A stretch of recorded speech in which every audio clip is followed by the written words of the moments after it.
Le film s'ouvre sur un champ dans lequel plusieurs personnes travaillent et récoltent des fruits dans un panier. Un homme s'arrête de travailler et part dans la direction opposée avant de tomber soudainement. Son fils et d'autres travailleurs accourent. Au bout d'un moment, les funérailles de cet homme ont lieu. Un garçon est assis sur un canapé et démonte un appareil électrique. Il l'assemble et on découvre qu'il s'agit d'un lecteur de musique. Le garçon s'appelle William. Son père entre dans sa chambre et lui demande s'il a réparé l'appareil. Le garçon répond positivement et remet le lecteur à son père. Le père de William sort et allume la radio. Il est annoncé que les nuages se dirigent vers l'ouest. L'homme regarde le ciel avec espoir et attend que la pluie arrive. Leur village connaît au même moment une grave sécheresse. William prend de l'eau au puits et va se laver. Après cela, il retourne dans sa chambre et voit que ses parents lui ont préparé un cadeau, à savoir de nouveaux vêtements. William est très content et remercie ses parents. Le lendemain, William enfile ses nouveaux vêtements, dit au revoir à ses parents et va à l'école. À l'école, les élèves se rassemblent tandis que le directeur donne des instructions. Il dit que l'école n'est pas très riche, mais que tout dépend des élèves et qu'ils doivent y consacrer beaucoup d'efforts et de temps. Mais tout à coup, il se met à pleuvoir abondamment et le directeur ordonne à tout le monde de rejoindre leur salle de cours. Lorsqu'ils entrent dans la classe, ils font la rencontre de leur superviseur, Kashibunda. Il commence son cours d'algèbre. Après la leçon, William vient saluer le professeur. Kashibunda déclare que le père de William n'a pas encore payé ses études et qu'il risque d'être renvoyé de la classe. William, très surpris par cette nouvelle, rentre chez lui. Il travaille pour l'école et fait ses devoirs jusque tard dans la soirée. Il demande à sa mère d'allumer la lumière, mais elle répond qu'il ne reste que très peu de kérosène. Le lendemain, l'enseignant remet les résultats du test. William a réussi le test avec 62 points, mais il estime que ce n'est pas suffisant et qu'il peut faire encore mieux. Après l'école, ils vont à la décharge. Il découvre quelque chose qui l'attire beaucoup, une batterie. William se dirige vers la maison où les villageois se réunissent. Ils discutent une question à propos de la proposition faite par un autre village de leur acheter des arbres à un bon prix. Mais le problème est que ces arbres protègent le village et les champs de la sécheresse. L'offre d'achat ne tient que jusqu'au lendemain. Certaines personnes acceptent et mettent leur signature. Ils ont besoin de nourrir leur famille et ont donc accepté de vendre des arbres. Le père de William tente de les en dissuader parce que si les arbres sont abattus, ils souffriraient de la sécheresse et toute la récolte mourrait. Mais personne ne l'a écouté. William invente un piège pour petits animaux et tire la corde. Soudain, il entend des bruits forts et il va voir ce qui se passe. Il découvre des gens en train de scier des arbres. William est bouleversé car plus rien ne les sauvera de la sécheresse. Avec son ami, il se rend dans un bâtiment où des adultes sont assis et s'occupent à parler de filles et à écouter la radio. Soudain, elle cesse de fonctionner. Il s'avère que les piles sont épuisées. Les gars demandent à William de courir chez lui pour aller chercher des piles et il accepte. Rentrant chez lui à toute vitesse, il attrape toutes les piles qu'il peut trouver. Il va également voir son père et lui dit que demain il doit payer son école. Mais son père dit qu'il ne pourra pas le faire et qu'il doit attendre encore un peu. William court vers le bâtiment et réussit à allumer la radio. Tout le monde est content et reconnaissant. En quittant les lieux, William aperçoit sa sœur embrasser Kashibunda, son professeur. Le lendemain, il retourne à la décharge. Un ami lui propose de se venger du professeur et de casser son vélo. William accepte sans hésiter une seule seconde. Alors qu'il s'approche du vélo, William découvre soudainement un mécanisme merveilleux. Lorsque les pédales s'activent, le phare s'allume. C'est une merveilleuse découverte pour William. Le soir, il entend la conversation de ses parents. Ils ont un très gros problème d'argent et ils n'ont pas assez pour payer l'école de William. Le lendemain, le directeur appelle plusieurs noms et demande aux autres de sortir. Il dit aux garçons restants qu'ils n'ont pas payé leurs études et qu'il n'y a aucun report de paiement et qu'ils n'étudieront pas tant qu'ils n'auront pas trouvé assez d'argent. William et son père vont chez un ami à lui. Trywell, le père de William, suggère d'acheter des arbres afin de protéger son village de la sécheresse et des inondations, mais son ami répond que cela ne fonctionnerait pas. Il y a une grande crise dans le monde et leur État n'est pas en mesure d'aider les agriculteurs. Il dit qu'il y aura bientôt une grande famine prolongée. Au bout d'un moment, la pluie cesse complètement et une grave sécheresse s'abat sur le village. Les villageois vérifient la récolte, mais tout meurt très rapidement. Le lendemain, William entre discrètement dans la classe pour que le directeur ne le remarque pas. Après les cours, il s'approche de Kashibunda et lui demande comment fonctionne le phare de son vélo, pourquoi il s'allume quand les pédales s'activent. Kashibunda lui dit que pour fabriquer un tel mécanisme, un aimant est nécessaire.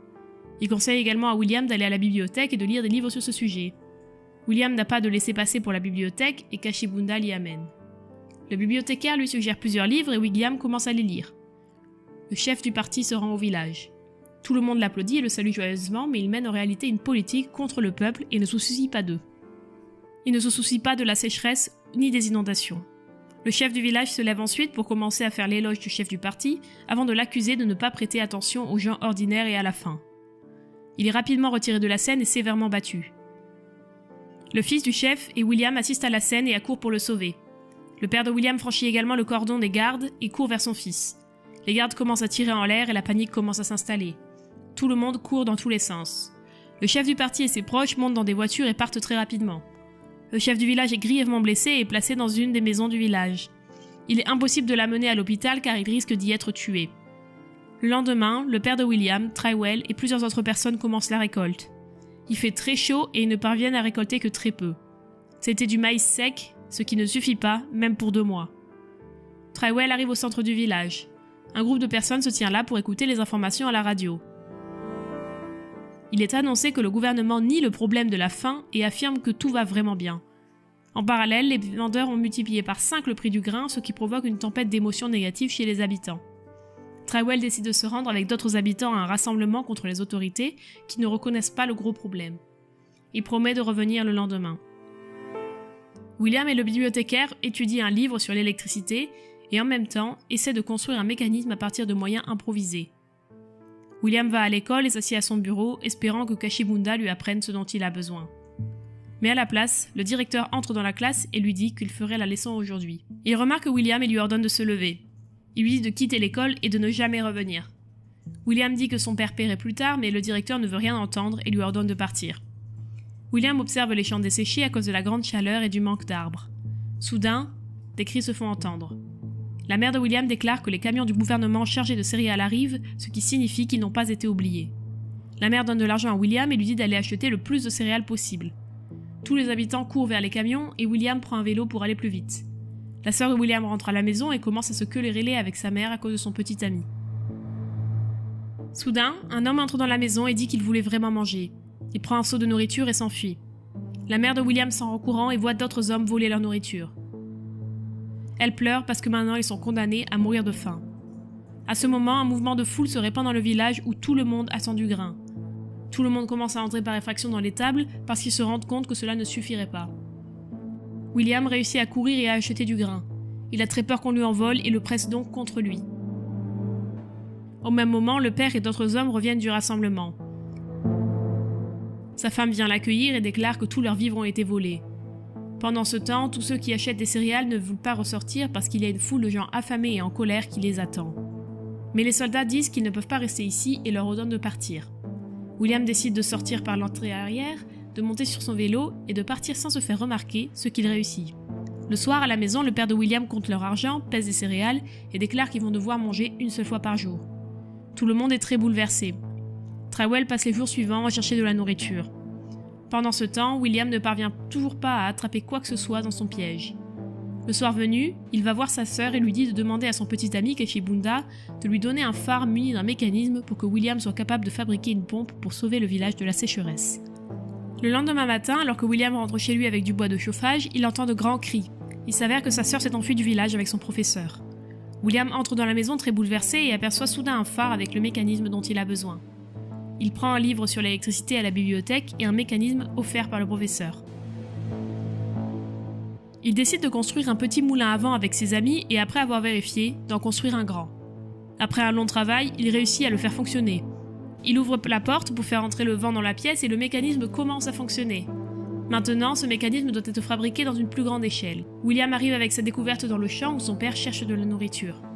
Mais le père ne semble pas être surpris par cette idée et ne le croit pas. Il commence à se fâcher contre son fils et le jette au sol. Il dit que le lendemain, William l'accompagnerait au champ pour travailler et chercher de la nourriture. William est très bouleversé. Alors qu'il creuse le sol avec son ami, il s'assoit pour se reposer un petit moment. Il réfléchit et va voir le reste de ses amis. Il s'avère que tout le monde va partir vers le nord. William parvient à les dissuader et leur demande de l'aider à mettre en œuvre son idée. Afin de fabriquer un grand moulin à vent, il a besoin du vélo de son père. Son père lui interdit de le prendre. Les garçons et William approchent Trywell et lui disent qu'ils ont besoin d'un vélo, mais celui-ci leur dit de partir. William dit qu'il pourrait utiliser son appareil pour aider à fournir de l'eau au village, mais son père ne l'écoute pas et chasse tout le monde. Au fil du temps, la sécheresse s'intensifie. D'autres monticules sont apparus dans le cimetière, ce qui est synonyme de la mort de nombreuses personnes. À ce moment-là, William rassemble toutes les pièces de rechange du moulin à vent et part à la recherche de son chien. Il s'avère que l'animal est